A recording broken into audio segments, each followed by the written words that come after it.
from. Gordon Darcy was on last night talking about a chance he had to go to Ulster when it wasn't quite working out for him at Leinster, and basically he was told, yeah, go there or stay here and fight for your place. And he thought, you know what, I'm going to stay here and fight for my place. And well, thankfully for everybody at Leinster, he did. For Healy, well, Rog was on to me in 06 before they won Europe, going, do you want to come down here? And I was like, what? Sorry, what now? Sorry. Talk about this a bit more.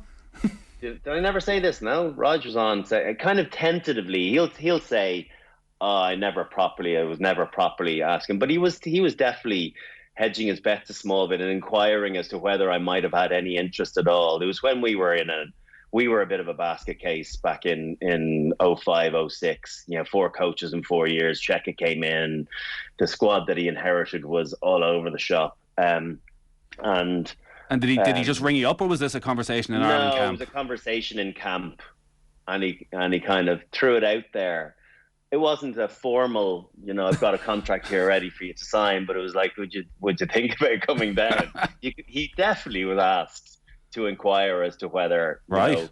And they had fallen. They probably were short a little bit over the course of their time, where they lost in semi-finals and finals in the centre, but then they got it together with Rua Tupoki and Henderson in 06. But I think it was just prior to that.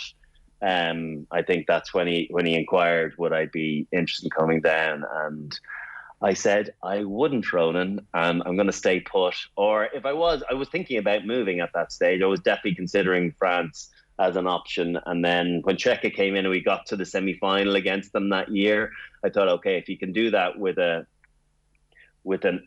okay at best squad, well, what are we capable of doing if we pull it together, over the next few years? And that's why I stayed at Leinster, but I was never thinking of going down to Munster. Was that a straight up, I would never sign for Munster, or? It was a hard no. It was a hard no, yeah. Yeah, it was France or nowhere. France or stay put. No, I was never going to go down there. And did you not pause for a second and dream of running out at Thomond Park and the adulation? To not my people. Oh, they could have been your people. It would have been your adopted home. No, they would have shown you love. Win them a Heineken Cup, they would have shown you love. No. I wouldn't have been able to. I couldn't have. No. Did Rog just take the no okay? Was he... because it wasn't a real very serious conversation. Okay. I think he just realised not to go again. Yeah. How would you have coped if you gone down and suddenly you were the man in Munster? Suddenly you were the man walking down the streets in Cork and everyone's going, there's Bod. Rog is yesterday's man. It's impossible to even consider that to be a viable option. So let's not even go there. It's like that Kanye West speech. People were asking what I was going to do if I didn't win this. I guess we'll never know. We will never know. We can imagine though. That's definitely going to be a piece on the show on OTB AM next week of what would have happened if Brian O'Driscoll had gone to Munster. I'm interested to see what Rog says about it. Well, we absolutely. Yeah, no. Who tapped him up? If there'll be full denial, well, you see, there'll be full denial. No, I did not. Who else was he ringing? I know. Who else was he ringing? Who else was he ringing? He's on tomorrow morning on OTB AM, so we'll find out. I can't imagine that it was he left it at me. I'm smart enough to know that there's other viable options in Ireland and further afield than just me to plug into their system. Just to wrap up, because we are talking about the glory days of the Heineken Cup there, and you were talking with Dominic McKay, the head of the EPRC, about the Heineken Cup, and I think everyone's a bit confused as to what's going on. Firstly, that it was such a perfect competition in the way it was run, and the final round of the group stages was as good as sporting drama. And even the fact that it's Northampton against Munster this weekend, you think back to Rog and the drop goal over 10 years ago, and it feels as though it's in all likelihood of next fortnight going to be set up for a complete lack of drama. There'll be a fight for home games in the last 16 and that. But any competition that has 24 teams going down to 16, I heard him say something that, you need existing rugby fans to fully understand, you need new rugby fans to fully understand. I think an awful lot of people just think this is confusing. I'll sort of zone out until we get to the last 16 quarter-final stage. What's your feeling as to what's happened to the competition over the last few years? And is this some necessary pain that we need to go through to get to a better place when the South African teams are fully integrated? Well, this was brought in for COVID, wasn't it? It's a COVID change, because there was certainly nothing wrong with the with the group stages previously. Some people will say, oh, there were dead rubbers in rounds kind of 4 and 5. And that is inevitable in any group stage, where you're going to have some teams that capitulate because they lose the first 2. But because in reality, you needed to win 4 of 6 group matches to qualify. On one occasion, a team qualified with 3. So knowing that you had to win 4 meant you had to send out your best team, 6 times.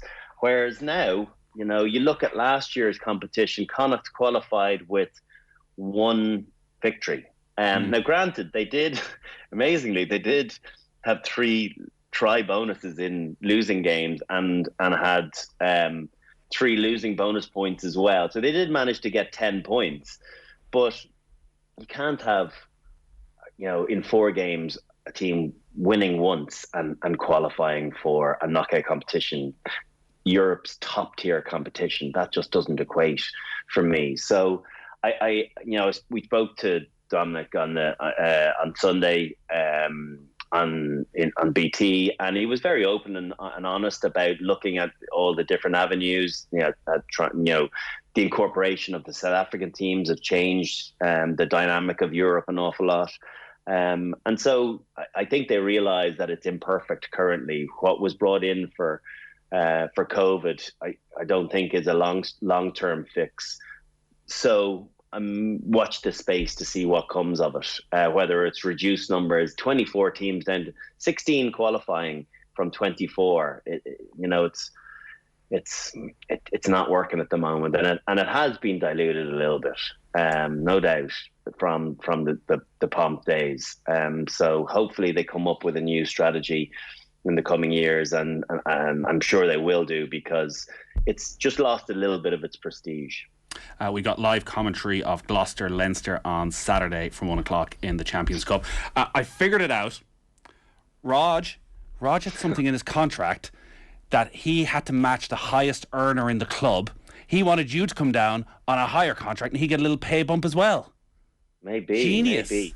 Actually, he was in the same conversation. He was saying that he was going to be my agent and that he would do a decent 7.5% of my contract if I could get it signed there. I bet he would. So he's such a good friend. He's all heart. He's always thinking about you. Brian, great stuff as always. So that is just one part of a really interesting conversation with Brian O'Driscoll. It is 50 minutes in full. If you want to hear any of our rugby coverage, the easiest thing to do is click here and subscribe, so you get all our rugby from the OTB Rugby feed. Or if you just want to listen to this full 50 minutes episode, you can click right here. You'll get it now. We talk about Owen Farrell's suspension, the form of Ulster and Munster in the URC, Ben Healy leaving Munster to go to Scotland, and also the groundbreaking revelation that Brian O'Driscoll could have signed from Munster. All of that available in full on the podcast. And as a bonus, we got another little clip for you on YouTube as well that you can find on the Off the Ball YouTube stream.